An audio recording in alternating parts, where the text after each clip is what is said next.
Good morning, students. How are you? Welcome back to Value Education class. Today, I am going to teach you two topics. Number one, we can differ but still be friends. Page number 23. And second is the grumpy tree, page number 24. So let's start. Before I start my topic, I am going to tell you one story, very small story. तो ध्यान से सुनो बच्चों. कई बार क्या होता है मेरे बच्चों कि हम अपने आप में ही ये बात समझ लेते हैं या मान लेते हैं कि जो हमें अच्छा लगता है वो दूसरों को भी अच्छा लगता है होगा. ऐसा हम सपोज कर लेते हैं. जैसे एक सिंपल सी एग्जांपल मैं आपको देती हूँ. मान लीजिए आपको चॉकलेट आइसक्रीम पसंद है, तो ज़रूरी तो नहीं कि वो आपके फ्रेंड को भी पसंद हो या आपके भाई बहन को भी पसंद हो सकता है उनको कोई और फ्लेवर की आइसक्रीम पसंद हो. तो इसका रीज़न बहुत सिंपल है. ऐसा बहुत सारी बातों में होता है, सिर्फ आइसक्रीम में नहीं होता. आपकी गेम्स भी अलग हो सकती हैं, आपके कपड़ों की चॉइस भी अलग हो सकती है, आपका खेलने का ढंग भी अलग हो सकता है. तो इस सब चीज़ों के पीछे एक सिंपल सा कारण है कि बेटे हम सब अलग हैं और हम सबकी आदतें भी अलग हैं. तो इस वजह से चीज़ों को लेकर पसंद करना या ना पसंद होना वो भी तो अलग हो सकता है ना, और होता ही है सबका. लेकिन इसका मतलब ये तो नहीं कि हम दोस्ती ना करना छोड़ दें या हम नए दोस्त ना बनाएं इस डर से कि क्या पता उसकी पसंद मेरी पसंद से मिलती है या नहीं, या फिर हम अपने भाई बहन से बात करना छोड़ दें. ऐसा तो नहीं है ना. तो आज की जो मैं आप स्टोरी सुनाने जा रही हूँ वो दो बेस्ट फ्रेंड्स की है. So let's start the story. We can differ but still be friends. हम अलग हैं लेकिन फिर भी हम अच्छे दोस्त हैं. Don't judge, understand instead. किसी को बेटे जज मत करो, अपने आप ही अज्यूम करके बैठ जाओ कि वो तो बुरा ही है, वो तो मेरा दोस्त ही नहीं है, जो मुझे पसंद है वो उसको पसंद नहीं है, इसलिए वो मेरा दोस्त नहीं हो सकता. ऐसे किसी को जज नहीं करता. जो जैसा है ठीक है वैसा ही रहने दो, लेकिन उसको समझने की कोशिश करो. तो आज की स्टोरी क्या है बेटे, दो बेस्ट फ्रेंड्स की है. You can see one girl, उसका नाम क्या है स्नेहा, और there is a one boy जिसका नाम है राहुल. Rahul love dogs. राहुल को डॉग से बहुत प्यार था, but Sneha is scared of them. लेकिन स्नेहा को बहुत डर लगता था उनसे. One day Rahul bring a dog at the park. एक दिन राहुल खेलने के लिए अपने साथ अपना डॉग भी ले आया. He shows Sneha his dog by bringing it near her. उसने अपना डॉग बिल्कुल स्नेहा के पास लाया क्योंकि वो उसकी फ्रेंड थी. तो वो चाहता था कि मेरा जो डॉग है उसको स्नेहा भी देखे. तो वो किसके पास ले आया, स्नेहा के पास, बिल्कुल पास ले आया. स्नेहा स्क्रीम्स, स्नेहा जोर से चिल्लाई एंड पुशेस राहुल अवे. और जोर से किसको धक्का दे दिया, राहुल को. Sneha is upset. अब स्नेहा बहुत उदास हो गई है, बहुत अपसेट हो गई है, बहुत गुस्से में है. शी थॉट, वो सोचने लगी, Rahul was her friend. Rahul तो उसका दोस्त है, and would not do such a cruel thing and scare her. उसको ऐसा बिल्कुल नहीं करना चाहिए. ऐसी क्रूअल थिंग का मतलब ऐसी बुरी चीज़ नहीं करनी चाहिए थी, और मुझे डराना भी नहीं चाहिए था. Rahul is also upset. Rahul अपनी जगह खड़ा हो गया उदास होकर. You can see the faces of both Sneha for being an angry and pushing him. अब राहुल इस बात से अपसेट है कि स्नेहा जो मेरी बहुत अच्छी दोस्त है वो मुझसे गुस्सा हो गई और उसने मुझे क्या किया, धक्का दिया, पुश किया. All he wanted to do was show her the dog. जबकि वो तो सिर्फ ये चाहता था कि वो उसको अपना डॉग दिखाए. And he feels rejected and hurt by her reaction. लेकिन उसको लगा कि स्नेहा ने उसके डॉग को और उसको रिजेक्ट कर दिया है, उससे बात भी नहीं की, और उसको बहुत बुरा लगा. रिजेक्टेड, जैसे कोई आप किसी दोस्त से बिल्कुल बात करना छोड़ दो तो कितना बुरा लगता है ना. उसको अगर आपसे कोई छोड़ दे तो आपको भी उतना ही बुरा लगता होगा. And hurt by her reaction. और उसके इस बर्ताव से राहुल क्या हुआ, बहुत ही अपसेट हुआ. Both Rahul and Sneha made a common mistake. अब देखो बेटा, यहाँ दोनों ने एक ही कॉमन मिस्टेक की. वो कॉमन मिस्टेक क्या थी दोनों में, स्नेहा डरी गई किससे, डॉग से, जबकि राहुल उसको डराने नहीं आया था बल्कि अपने डॉग से मिलवाने आया था. और स्नेहा ने क्या किया, डर की वजह से उस पर गुस्सा किया और उसको पुश किया। यानी दोनों ने गलती की ना, जबकि दोनों को क्या करना चाहिए था।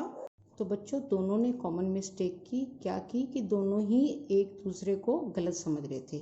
They assumed that others will think the same way as they do. वो ये समझने लगे कि जैसे हम सोचते हैं शायद दूसरा भी वैसे सोचता हो, लेकिन ऐसा तो नहीं होता ना। They assumed का मतलब होता है समझना, that others will think the same way as they do. वो ये समझ रहे हैं कि जैसे स्नेहा ये समझ रही है कि जैसी मैं हूँ मुझे डॉग पसंद नहीं, राहुल को भी नहीं होने चाहिए थे पसंद, और राहुल ये सोच रहा है कि अगर मुझे डॉग पसंद है तो स्नेहा को भी उसको प्यार करना चाहिए था। तो दोनों ये बात लेके समझ रहे हैं। Since Rahul love dogs, Rahul को डॉग से प्यार है, ही अज्यूम्ड, उससे समझ लिया that Sneha would love them too, Sneha भी उससे ज़रूर प्यार करेगी। And since Sneha is afraid of them, क्योंकि स्नेहा ने उसे देखते ही बिल्कुल डर गई, बहुत डर गई और चिल्लाने लगी। शी अज्यूम्ड, वो अपने मन में सोचने लगी that Rahul should know this, कि राहुल को तो ये पता था कि मुझे डॉग पसंद नहीं है। लेकिन इस स्टोरी में आपने देखा ना तो राहुल को ये पता था कि स्नेहा को डॉग पसंद नहीं है, और स्नेहा को भी ये नहीं पता था कि राहुल कभी डॉग लेके आएगा। राहुल तो वैसे ही पार्क में आया था अपने डॉग को अपनी बेस्ट फ्रेंड स्नेहा से मिलवाने। तो बच्चों इस कहानी से आपने क्या सीखा कि हमें किसी को भी जज नहीं करना चाहिए, बल्कि एक दूसरे को समझना चाहिए। यहाँ होना क्या चाहिए था, स्नेहा अगर चिल्लाई कोई बात नहीं, डर गई तो भी ठीक है, लेकिन उसको पुश नहीं करना चाहिए। तो और अगर हो गया तो फिर भी उससे सॉरी फील करनी चाहिए थी, और राहुल को भी सॉरी फील करके उसको समझना चाहिए था।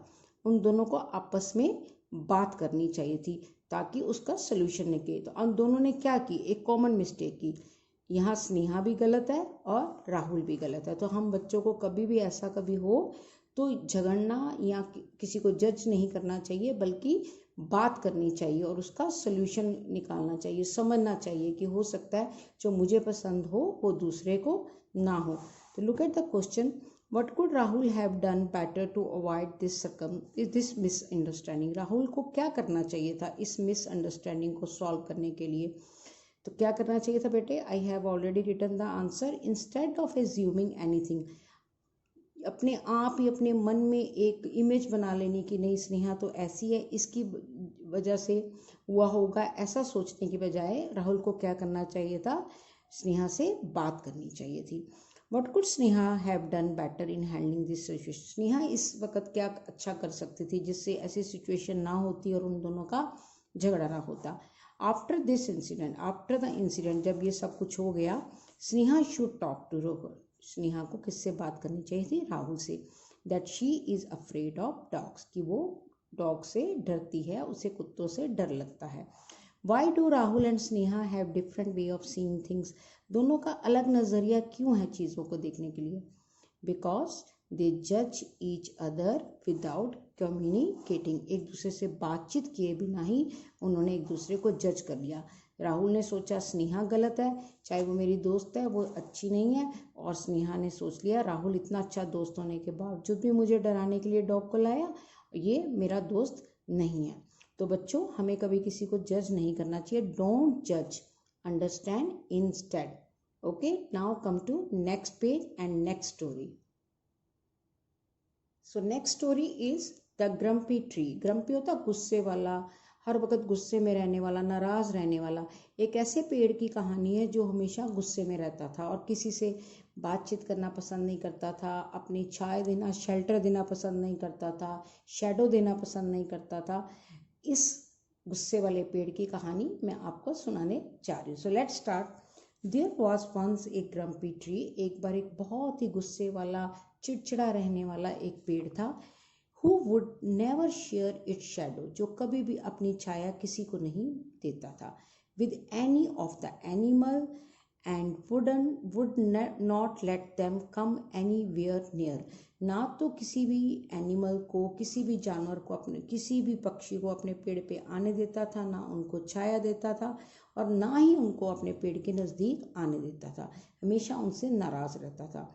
वन ईयर, एक बार की बात है, द विंटर वॉज टेरिबल, सर्दी बहुत ज़बरदस्त पड़ी। टेरिबल है ना बहुत ज़्यादा हो जाना, बहुत ज़बरदस्त ठंड पड़ी।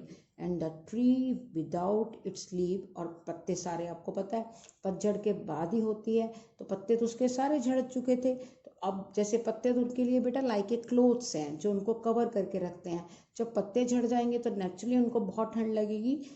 Was going to die of cold, उसे लग रहा था कि शायद मैं ठंड से मर जाऊंगा, गिर जाऊंगा। A little girl found the tree shivering, shivering होता है कंपकपाना, कब जैसे हमें कहते हैं ना बहुत ठंड में हमें लगता है कि वो बहुत ठंड है, हम कंपकपा जाते हैं, तो हम क्या करते हैं बुलन पहन लेते हैं, मफलर पहन लेते हैं, रजाई में बैठ जाते हैं लाइक दिस। तो वो ठंड से क्या कर रहा था बेटे, कंपकपा रहा था। So she went to get a big scarf to warm the tree up, वो गई क्या लेने के लिए, एक बहुत बड़ा स्कार्फ, ताकि वो पेड़ को दे सके और उसको गर्मी पहुंचा सके। The other animals told the little girl, बाकी सब जानवर वहाँ इकट्ठे हो गए और उन्होंने कहा, ये प्यारी सी छोटी सी लड़की, why the tree was so lonely and why no one would help him. Other animals ने उसको कारण बताया कि आपको पता है ये पेड़ क्यों अकेला है और कोई भी इसकी क्यों मदद नहीं करता। सारी कहानी बताई, क्योंकि ये हमें छाया नहीं देता, ये हमें अपने पेड़ के अपने पास नहीं आने देता, इसीलिए कोई भी इससे बात नहीं करता। Even so the girl decided to put the scarf on the, इतनी सारी बातें सुनने के बावजूद भी बेटा उस लड़की ने क्या किया, उस पेड़ को स्कार्फ पहनाया और ताकि वो ठंड से बच सके। द नेक्स्ट स्प्रिंग टाइम, जब नेक्स्ट स्प्रिंग बसंत का मौसम आया, when a bear was pass, आपको पता है ना स्प्रिंग के महीने में पत्ते वापस आ गए उस पेड़ के, अब वो फिर से हरा भरा हो गया और एक बियर बिल्कुल उसके पास से निकल रहा था। द ट्री बेंट, क्योंकि पतझड़ थी, गर्मी भी होती है थोड़ी, ट्री ने अपने आप को झुका लिया, टू शेड हिम, उसको छाया देने के लिए, फ्रॉम द सन, सूरज से। The bear told all the animals that from then on they would be able to shade themselves well because the tree had learned। अब क्या हुआ, बियर ने जाके इस जंगल में सभी जानवरों को बताया कि मैं उस पेड़ के पास से जा रहा था, आज उस पेड़ ने मुझे सूरज की गर्मी से बचाया। they would be able to shade themselves, अब वो सबको क्या देने लग गया है, छाया। because the tree had learned, क्योंकि अब पेड़ ने क्या सीख लिया था, दैट बीइंग काइंड, अगर आप दयालु रहोगे और जेनरस और दानी रहोगे, किसी को कुछ ना कुछ देते रहोगे, that makes the world a much better place to live in, पूरा संसार एक अच्छी जगह बन जाएगा जहाँ पे हम रह सकते हैं, अगर हम दयालु भी रहेंगे और दानी भी रहेंगे। So I hope you understand the story. इस स्टोरी से बेटे क्या सीख मिली हमें, कि हमें हमेशा दूसरों के प्रति काइंड और जेनरस रहना चाहिए। अगर किसी को भी किसी तरह की भी मदद की ज़रूरत हो, हमें उनकी मदद करनी चाहिए। So these are the question answer, both pages, ये जो आपके दोनों पेज के क्वेश्चन आंसर है बेटे, पेज नंबर 23 और 24, ये आपने अपनी नोटबुक में लिखने भी हैं और याद भी करने हैं। So good bye till the next class. तो please read these two page thoroughly, अच्छी तरह पढ़ना और क्वेश्चन आंसर को नोटबुक में लिखना भी है मेरे बेटे, और साथ में याद भी करना है। Good bye, see you in the next class, bye बेटा।